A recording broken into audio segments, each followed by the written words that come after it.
नमस्कार दोस्तों, स्वागत है आप सभी का हमारे चैनल द गीता ज्ञान पर। सोमवार का दिन शंकर भगवान को समर्पित होता है। आज के दिन भक्त भोलेनाथ को प्रसन्न करने के लिए विशेष पूजा अर्चना करते हैं। कुछ लोग आज के दिन व्रत भी रखते हैं ताकि शिव की विशेष कृपा प्राप्त की जा सके।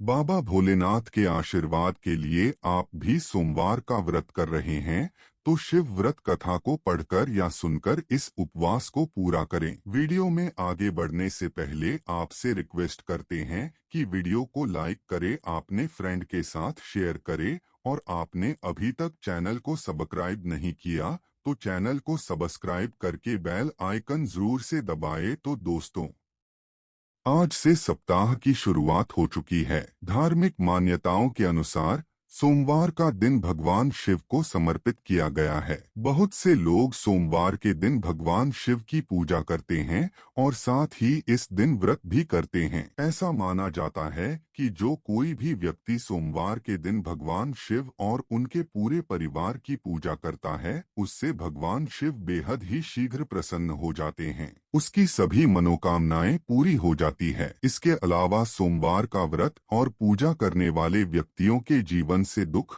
रोग, कलह, क्लेश और आर्थिक तंगी आदि भी दूर होते हैं। भगवान शिव का व्रत कुंवारी कन्याओं के लिए बेहद ही फलदायी माना जाता है। तो आइए सुनते हैं सोमवार व्रत कथा। अमरपुर नगर में एक धनी व्यापारी रहता था। दूर दूर तक उसका व्यापार फैला हुआ था। नगर में उस व्यापारी का सभी लोग मान सम्मान करते थे।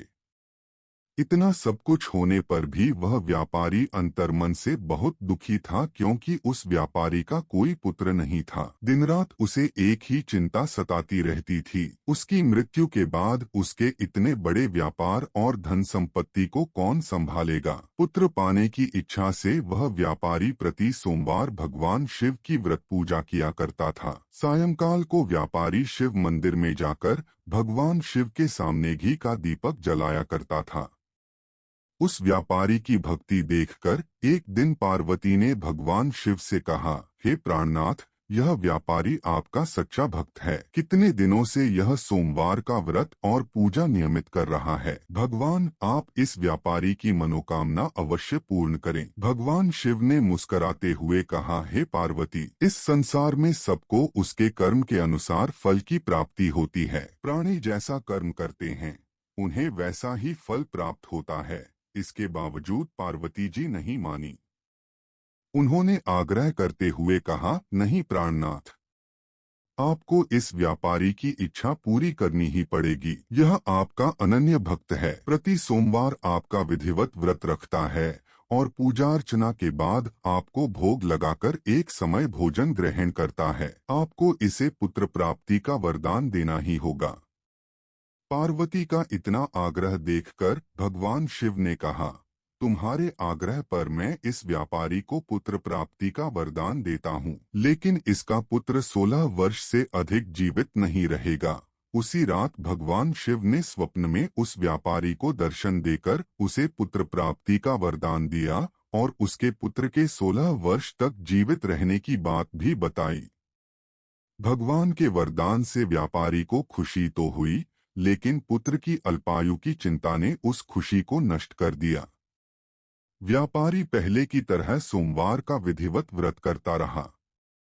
कुछ महीने पश्चात उसके घर अति सुंदर पुत्र उत्पन्न हुआ।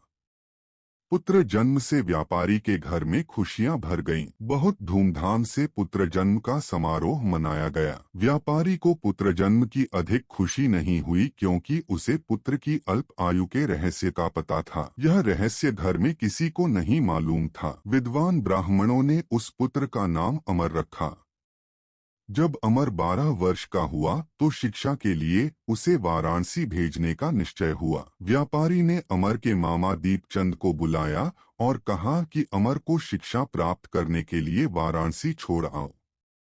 अमर अपने मामा के साथ शिक्षा प्राप्त करने के लिए चल दिया। रास्ते में जहां भी अमर और दीपचंद रात्रि विश्राम के लिए ठहरते, वहीं यज्ञ करते और ब्राह्मणों को भोजन कराते थे।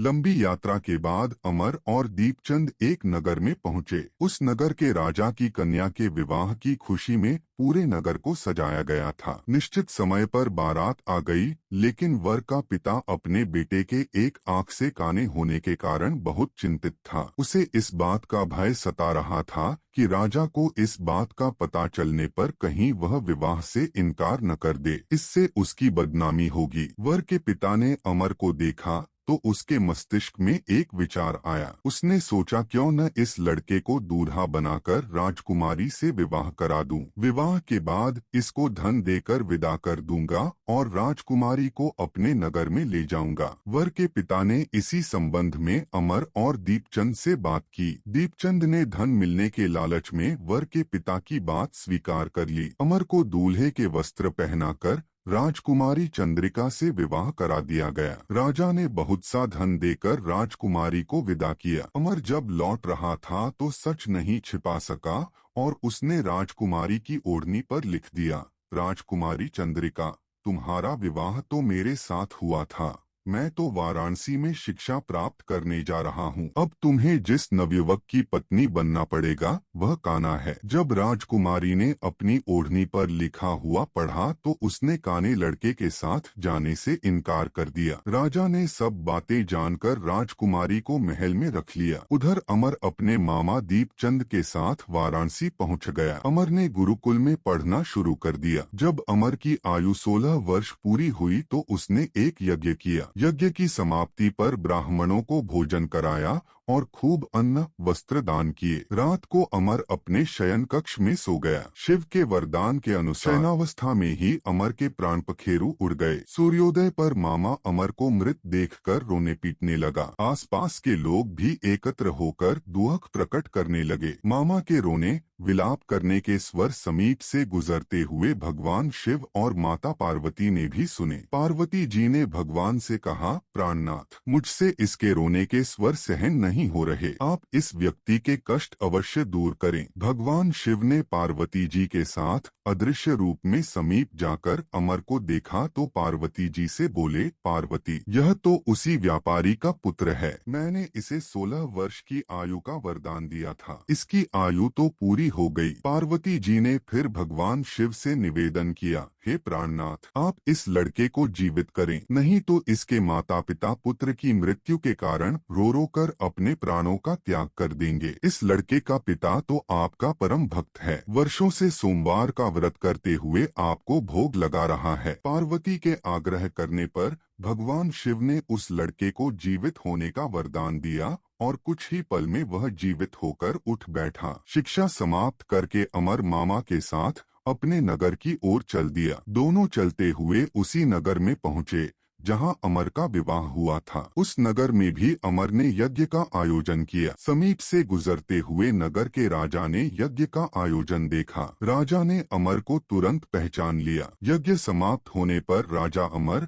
और उसके मामा को महल में ले गया और कुछ दिन उन्हें महल में रखकर बहुत सा धन वस्त्र देकर राजकुमारी के साथ विदा किया। रास्ते में सुरक्षा के लिए राजा ने बहुत से सैनिकों को भी साथ भेजा। दीपचंद ने नगर में पहुंचते ही एक दूत को घर भेजकर अपने आगमन की सूचना भेजी। अपने बेटे अमर के जीवित वापस लौटने की सूचना से व्यापारी बहुत प्रसन्न हुआ। व्यापारी ने अपनी पत्नी के साथ स्वयं को एक कमरे में बंद कर रखा था। भूखे प्यासे रहकर व्यापारी और उसकी पत्नी बेटे की प्रतीक्षा कर रहे थे। उन्होंने प्रतिज्ञा कर रखी थी कि यदि उन्हें अपने बेटे की मृत्यु का समाचार मिला तो दोनों अपने प्राण त्याग देंगे। व्यापारी अपनी पत्नी और मित्रों के साथ नगर के द्वार पर पहुंचा। अपने बेटे के विवाह का समाचार सुनकर पुत्रवधू राजकुमारी चंद्रिका को देखकर उसकी खुशी का ठिकाना न रहा। उसी रात भगवान शिव ने व्यापारी के स्वप्न में आकर कहा, हे श्रेष्ठी, मैंने तेरे सोमवार के व्रत करने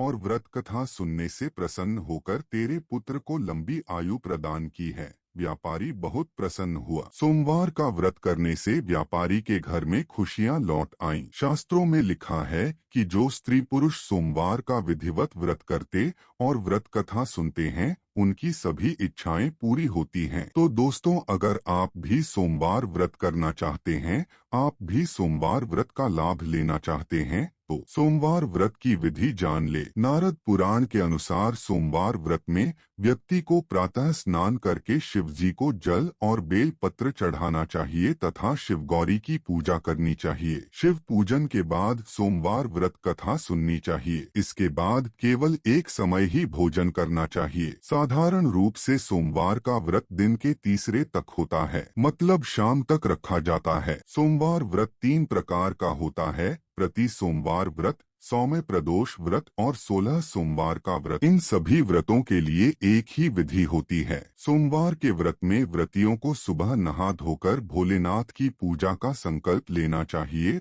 और फिर घर के मंदिर के आगे चौकी स्थापित करके शिव भगवान और मां पार्वती की मूर्ति या तस्वीर की स्थापना करें। इसके बाद भगवान शिव और माता पार्वती का चंदन से तिलक करें, उन्हें रोली अक्षत अर्पित करें और पान सुपारी चढ़ाएं। दोस्तों, सोमवार का व्रत करते समय आपको किन बातों का विशेष ध्यान रखना है, आइए जानते हैं। सोमवार की पूजा में कभी भी काले रंग के वस्त्र धारण करके ना बैठे। सोमवार के दिन किसी भी तरह का गलत काम या अनैतिक काम ना करें। इस दिन जुआ खेलने से बचें, चोरी करने से बचें, पराई स्त्री पर नजर रखने से बचें। भगवान शिव की पूजा में तुलसी का प्रयोग वर्जित माना गया है। शिव जी को नारियल चढ़ाना जितना शुभ होता है, उतना ही ध्यान इस बात का रखना चाहिए कि नारियल का पानी कभी भी भगवान शिव को नहीं चढ़ाना चाहिए। तो दोस्तों, आज के लिए इतना ही। अगर आपको हमारा यह वीडियो पसंद आया तो वीडियो को लाइक कीजिएगा और चैनल पर नए हैं तो चैनल को सब्सक्राइब करके बेल आइकन जरूर दबा दीजिएगा, जिससे आने वाली वीडियो आपको सबसे पहले मिले। धन्यवाद।